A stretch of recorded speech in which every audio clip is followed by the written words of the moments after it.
नमस्कार।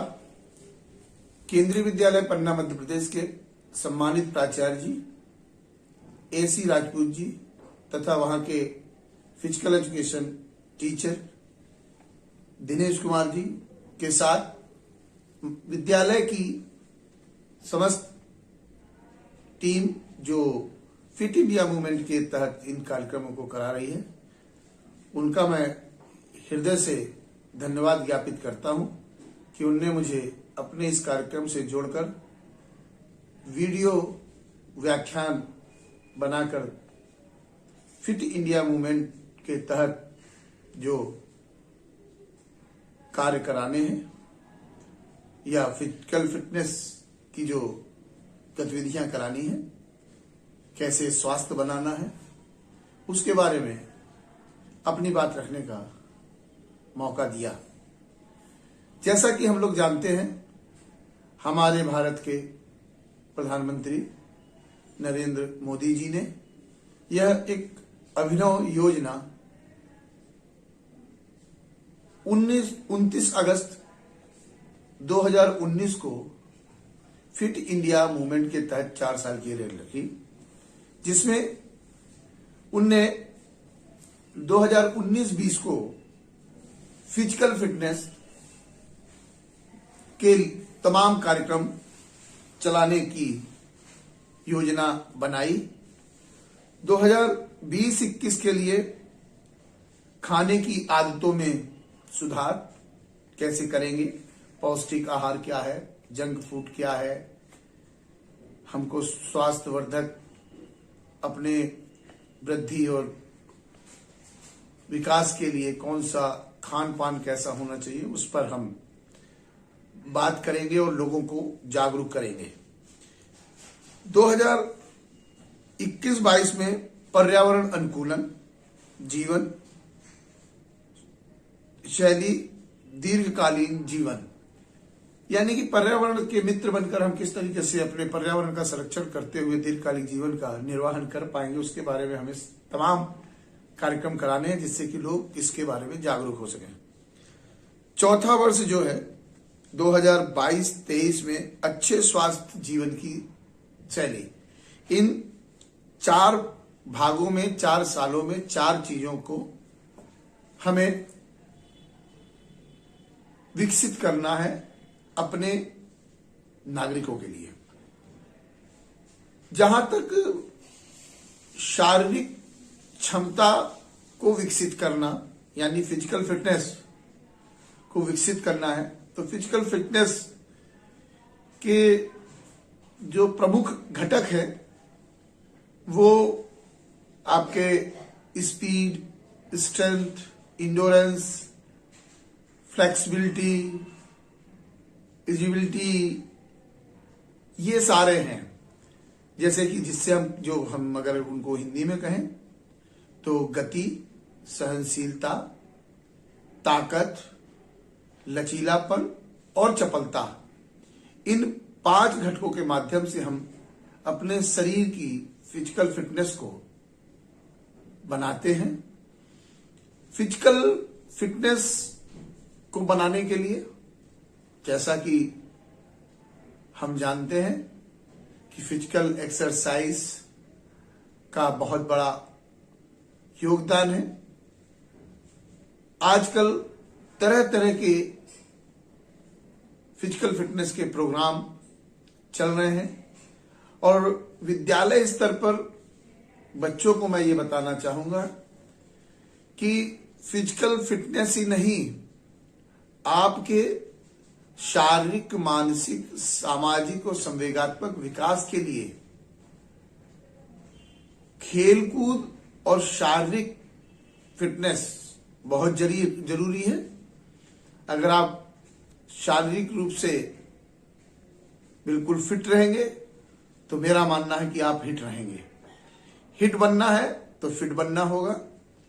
और हमारी जो सांस्कृतिक धरोहर है, वहां फिजिकल फिटनेस के लिए बहुत ही महत्वपूर्ण बात बहुत पहले वेदों में कह दी गई है, जो आप सुनते रहते हैं, शरीर माध्यम खलु धर्म साधनम। तो शरीर वह माध्यम है जो है शरीर को साधने के लिए, शरीर को मजबूत रखने के लिए और देश की रक्षा करने के लिए हमें अपने आप को स्वस्थ रखना होगा, ताकतवर रखना पड़ेगा और अपने शरीर को फिट रखना पड़ेगा।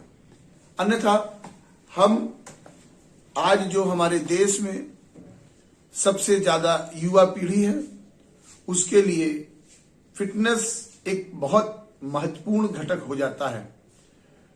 मुझे याद पड़ता है कि हम लोग जब बचपन में खेलने कूदने जाते थे तो खेलने कूदने को बहुत बुरा माना जाता था। हमारे यहाँ एक कहावत बन गई, लगता है कि विश्व का एक अकेला देश होगा जहां खेलों को लेकर इतनी नकारात्मक सोच विकसित हुई, जिसमें यह माना जाने लगा कि अगर खेलने में आप लग गए तो आप फिर पढ़ नहीं पाओगे। और एक कहावत बन गई कि पढ़ोगे लिखोगे तो होगे नवाब, खेलोगे कूदोगे तो होगे खराब। मुझे नहीं लगता आज भारत में ये स्थिति खेलने कूदने वाला खराब हो। सचिन तेंदुलकर, कपिल देव, गावस्कर, वाईचिंग भूटिया, प्रकाश पादुकोण, तमाम ज्वाला गट्टा बैडमिंटन में और भी तमाम ऐसी फहरिस्त है लंबी खिलाड़ियों की जिनने विश्व पटल पर अपना नाम रोशन किया, देश का नाम रोशन किया और नेम फेम मनी यानी नाम कमाया, प्रसिद्धि कमाई और पैसा भी कमाया। तो ऐसा नहीं है कि खेल कूद के द्वारा या शारीरिक शिक्षा के द्वारा हम वह चीजें नहीं कमा सकते हैं जो एक डॉक्टर बन के कमा सकता है, कोई एक साइंटिस्ट बन के कमा सकता है, एक इंजीनियर बन के कोई कमा सकता है, एक लॉयर बन के, जस्टिस बन के जो कमा सकता है। उसके से ज्यादा हम जो है कमा लेते हैं क्योंकि हम वर्ल्ड फेम तक पहुंच जाते हैं। बहुत से चीफ जस्टिस होंगे, बहुत से डॉक्टर होंगे, बहुत से साइंटिस्ट होंगे जो नहीं वहां तक पहुंच पाते, मगर खेलों में पहुंचने वाला व्यक्ति जब खेलता है अंतर्राष्ट्रीय स्तर पर और हमारे देश का ध्वज तिरंगा वहां पे फहराया जाता है तो कितना गर्व लगता है। मैं यहाँ पे सामान्य फिटनेस की अगर बात करूं तो सामान्य फिटनेस विद्यालयीन बालकों के लिए तो अति आवश्यक है। आज की जो जीवन शैली हो गई है, जैसे कोविड का समय ही चल रहा था, हम लोग एक कमरे में बंद हो गए, मोबाइल हाथ में आ गया और हमारे सारी गतिविधियां मोबाइल तक सीमित हो गई। उस समय हमारे बच्चों को खेलने के लिए बाहर जाने को नहीं मिल रहा था। तमाम चीजें ऐसी हो रही थी कि उनको हर चीज से रोक दिया जा रहा था। एक घबराहट टाइप की भी थी। मगर कोविड के दौरान ही ये भी समझ में आया कि कोविड से बचना है तो फिट होना जरूरी है। अपनी इम्यूनिटी को, अपनी रोग निरोधक क्षमता को हम जितना तगड़ा और ताकतवर करेंगे, कोविड से हम उतना बचाव कर पाएंगे।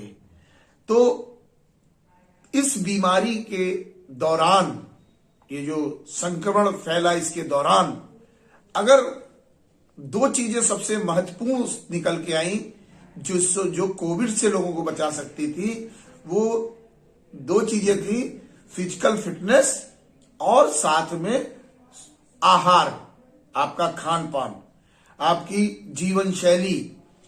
तो कोविड जो है उसके बचाव के लिए आपको अपना खान पान सुधारना पड़ेगा, सात्विक भोजन लेना पड़ेगा, तामसी भोजन से दूर रहना पड़ेगा।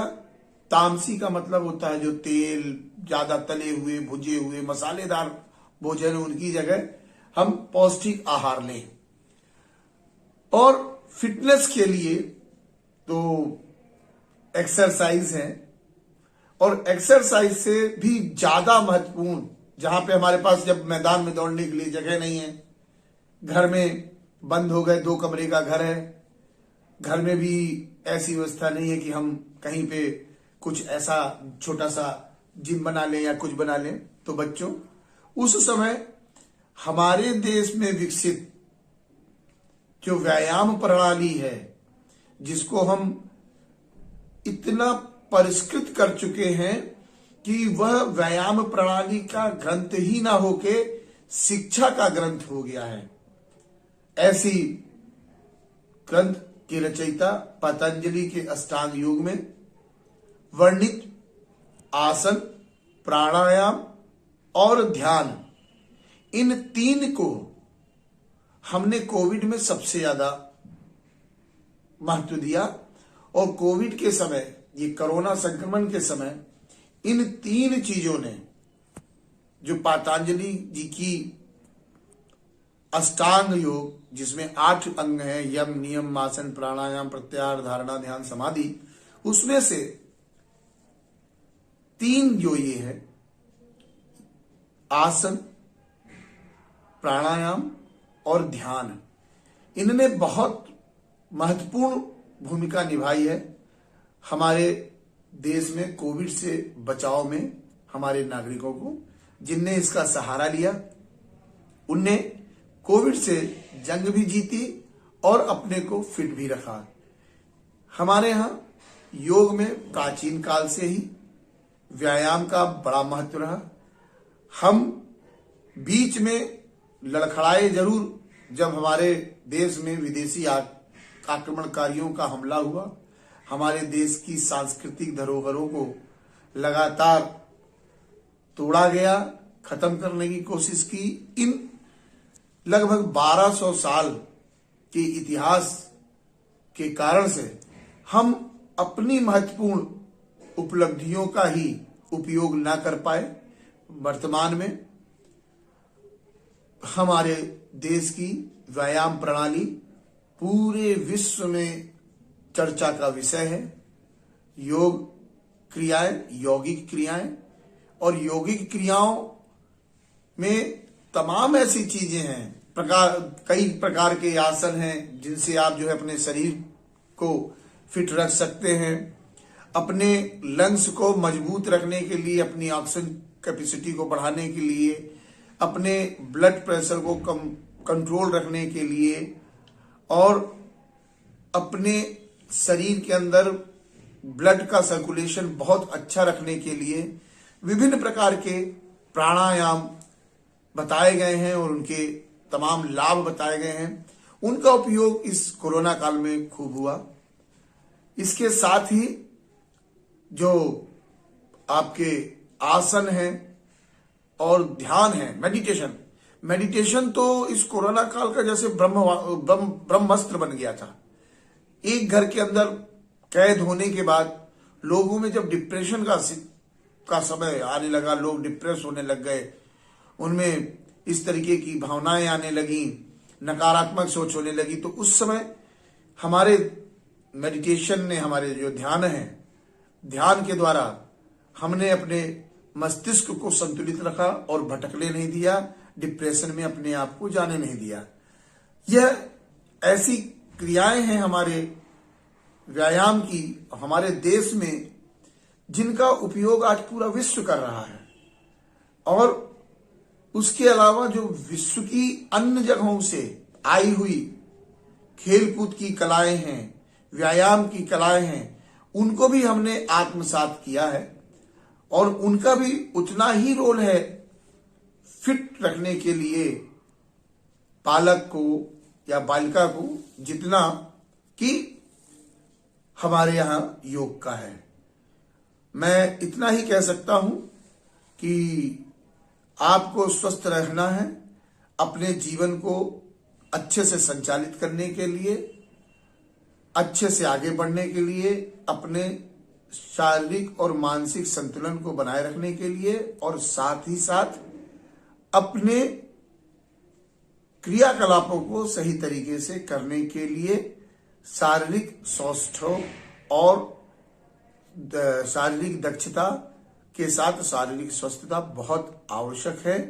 मैं आप लोगों को यही कहना चाहूंगा कि लगभग 24 घंटे में से 1 घंटा आप अपने अपने शरीर को फिट रहने के लिए दीजिए। आपका बहुत बहुत धन्यवाद कि आपने मुझे इस अवसर पर अपना व्याख्यान देने का मौका प्रदान किया। सभी विद्यालय के शिक्षकों को नमस्कार।